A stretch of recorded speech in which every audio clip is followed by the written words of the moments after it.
안녕하세요. 하루필수 말씀 충전 하필 큐티 조종환입니다. 오늘 함께 나눌 하나님 말씀은 마가복음 9장 38절에서 50절까지 말씀입니다. 요한이 예수께 말하였다. 선생님, 어떤 사람이 선생님의 이름으로 귀신들을 쫓아내는 것을 우리가 보았습니다. 그런데 그 사람은 우리를 따르는 사람이 아니므로 우리는 그가 그런 일을 하지 못하게 막았습니다. 예수님 당시에 유대교든지 이교도든지 이 축기에 대한 언급은 사실 자주 발견되는 편입니다. 사도행전을 참고하면 이 돌아다니면서 축기하는 유대인들도 언급이 됩니다. 주석가들에 따르면 이 알려진 전문적으로 이 축기를 행하는 사람들이 덜어 있었다는 것을 보여준다라고 지적을 해요.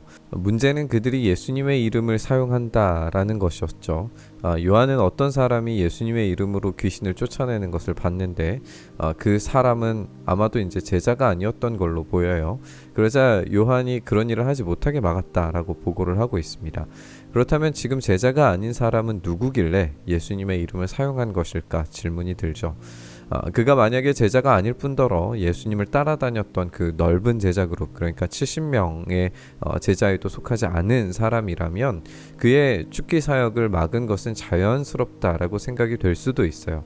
그런데 여기에서 이 축기 사역이 성공했던 것으로 보여지고 요한이 본문의 앞뒤 내용에서 누가 더 큰 자냐, 누가 자리를 차지할 것인가에 대한 질문을 지속적으로 하고 있는 것으로 보아서 우리는 12명의 핵심 제자를 이 요한이 생각하고 그 우리 12명이 아닌 다른 사람으로 이야기하는 것처럼 보입니다. 이런 판단은 변화산에서 내려오신 후에 말 못하는 귀신을 쫓아내지 못했던 이 제자들의 망신과도 자연스럽게 연결이 되겠죠.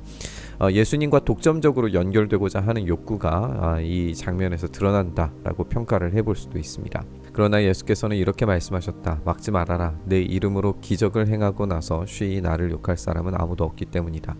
우리를 반대하지 않는 사람은 우리를 지지하는 사람이다. 내가 진정으로 너희에게 말한다. 너희가 그리스도의 사람이라고 해서 너희에게 물 한 잔이라도 주는 사람은 절대로 자기가 받을 상을 잃지 않을 것이다. 예수님의 지적은 예수님의 이름으로 기적을 일으킨다면 적일 리 없다라는 점으로 말씀하십니다. 앞서서 지적한 것처럼 핵심 제자 또는 70인의 제자가 아니었다고 하더라도 그가 예수님의 이름을 사용해서 성공적으로 기적을 행했다면 최소한 그가 예수님의 기적에 대해서 그 기적의 주체이신 분에 대해서 긍정적인 편에 서 있다라는 것을 우리가 알 수 있죠. 예수님은 이 부분을 명확하게 하시면서 반대하지 않으면 지지하는 사람들이기 때문에 그들과 대적할 것이 아니다라고 말씀하십니다. 우리는 마가복음에서 어떤 이 내부자와 외부자의 경계를 볼 수 있는 본문들을 종종 발견하게 되는데요. 예수님의 지적은 제자들만큼은 이 외부자와 선을 긋는 그런 분파를 만들기보다 교회로서 하나가 되어야 된다라는 점을 지적하시는 것으로 보입니다. 다른 장면들에서도 외부자였던 자들이 오히려 내부자가 되고 내부자였다고 보여지는 제자들이 외부자가 되는 그런 역전의 현상들을 종종 발견합니다. 그들은 하나가 되어야지 분리되어서는 안 되는 사람들입니다. 또 나를 믿는 이 작은 사람들 가운데에서 하나라도 죄짓게 하는 사람은 차라리 그 목에 큰 맷돌을 달고 바다에 빠지는 편이 낫다.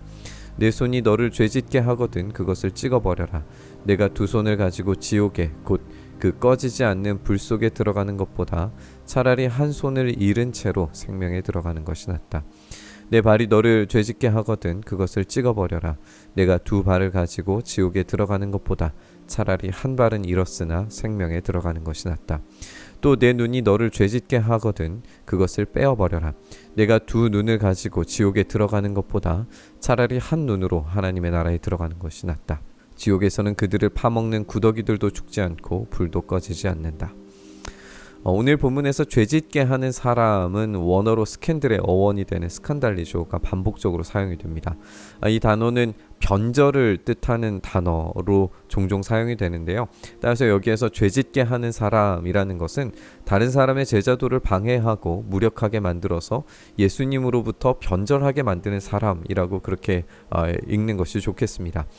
큰 맷돌은 동물이 짊어지고 돌리는 굉장히 커다란 맷돌이에요. 마을 중심부에 놓여져 있는 그런 맷돌입니다. 따라서 이 맷돌을 달고 바다에 빠지는 일은 즉시 죽을 수밖에 수밖에 없는 상태다라는 것을 예상을 하게 됩니다.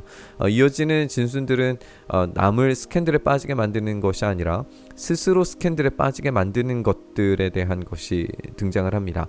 스스로 스캔들에 빠지는 것은 자신이 직접 변절하는 것이기 때문에 커다란 형벌이 기다리고 있습니다. 그 벌은 꺼지지 않는 불로 표현되는 게헨나, 지옥이죠.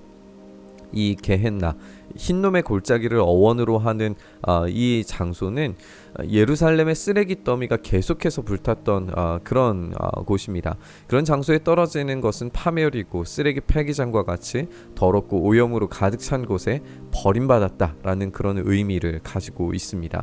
악한 자의 운명으로 불과 구더기의 조합으로서 이 게헨나가 제시가 되는 건 제2성전기 문헌들에서도 쉽게 찾아볼 수가 있습니다.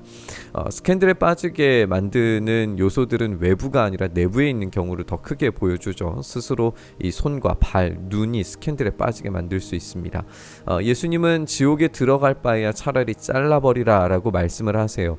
이 잘라버리는 것이 분리를 말하는 것이라면 이 생명과 지옥도 영원한 분리를 말하고자 하는 것임을 알 수가 있습니다. 꺼지지 않는 불을 피하기 위해서는 생명을 선택해야 하고 게헨나와는 완전히 결별하기 위해서 이 스캔들에 빠지게 만드는 모든 요소들과 분리되어야 하는 거죠. 모든 사람이 다 소금에 절이듯 불에 절여질 것이다. 소금은 좋은 것이다. 그러나 소금이 짠맛을 잃으면 너희는 무엇으로 그것을 짜게 하겠느냐. 너희는 너희 가운데 소금을 쳐두어서 서로 화목하게 지내어라. 레위기 말씀에 의해서 모든 소제물에는 소금을 치라고 되어져 있어요. 오늘 본문 49절은 이 불로 소금을 치듯 하라라고 하시죠. 희생 제물을 가지고 실제로 희생 제사를 드리던 이 당시의 사람들은 소금과 불의 결합을 이상하게 생각하지 않았을 겁니다. 불은 빈번하게 어떤 종말론적인 고난을 가리키고 또 소금이 예배와 관련된 것이라면 이 마지막 때에 하나님을 섬기는데 온전히 헌신해서 예수님을 따르는 그런 사람들에게 희생 제물이 되는 그런 고통과 죽음을 통과하는 대가를 경험함에도 불구하고 자신 스스로가 그 제사, 그 제물이 되어서 하나님께 온전히 드리라라고 하는 이 십자가의 도와 자연스럽게 연결이 될 수 있습니다. 따라서 이 불로 소금을 치듯 하는 과정은 소금이 되는 그런 제자가 되는 것으로 이어지는 것이죠. 이 소금이라고 하는 것이 이제 방부제나 청결, 이 맛내기 등에 사용된다는 점을 생각해 볼 때 세상은 소금이 없이는 견딜 수 없다라고 하는 랍비들의 말과도 자연스럽게 연결을 시켜 볼 수 있겠어요. 소금의 기능은 맛을 잃을 때 상실이 되는데 실제 이 소금이 그 기능, 이 짠맛을 잃어버릴 가능성을 우리는 전혀 경험할 수가 없습니다. 그런데 팔레스틴 지역에서는 이 소금을 생각했을 때 이 소금이 맛을 잃을 경우가 있어요. 그건 뭐냐면 불순물이 가득한 상황입니다. 우리가 얻는 이 소금을 얻는 그런 과정과 팔레스틴 지방에서 소금을 얻는 과정이 조금 다른데요. 그곳에서 얻는 이 소금은 불순물이 가득한 돌에 가까운 그런 소금을 얻고는 합니다. 이런 불순물이 가득한 상태가 맛을 잃은 소금이고 맛을 잃은 소금은 스캔들에 빠진 상태다 라고 그렇게 지적을 해볼 수 있겠습니다. 이 불순물을 제거하고 불을 소금에 치듯이 이 정결과 순결함의 과정으로서 이 모든 불순물들을 제거하는 것이 중요한 거죠. 소금이 제사에 사용된다는 점과 더불어서 이 언약의 비유를 포함하고 있는 것으로 우리가 이해해 본다면 이 소금을 침과 또 서로 화목하게 되면 앞서 이 분리를 원했던 제자들과는 다르게 하나됨을 상정하는 요소로 사용이 될 겁니다. 스캔들에 빠지게 만드는 모든 요소들은 분리되고 제거되어야 되어 오로지 순전한 상태의 소금만이 그 기능을 사용해서 정결함과 청결함, 소독과 맛을냄 등에 온전히 사용될 겁니다. 그리고 그 화목한 제사에 사용된 그 소금과 같이 정결해진 상태의 소금은 서로 언약 안에서 하나 되게 만드는 그런 은혜를 경험하게 만들 겁니다. 우리 시대의 교회는 스스로 스캔들에 빠지게 만드는 요소들을 제거하지 못하고 이 맛 잃은 소금이 되어서 불순물로 가득한 상태가 될 때가 얼마나 많은지 생각해 봅니다. 여전히 손과 발과 눈을 가지고 있으면서 불순물로 가득한 상태에 놓여져 있다면 버림받을 수밖에 없고 폐기물이 되어서 게헨나에 있는 것과 다르지 않게 될 겁니다. 우리의 삶이 순전한 상태를 회복하면서 이 불순물을 제거하고 이제는 화목함으로 하나됨을 경험해야 하는 줄 믿습니다. 그것을 위해서 우리는 우리 그 자체로 예배의 요소로서 사용되어야 됩니다.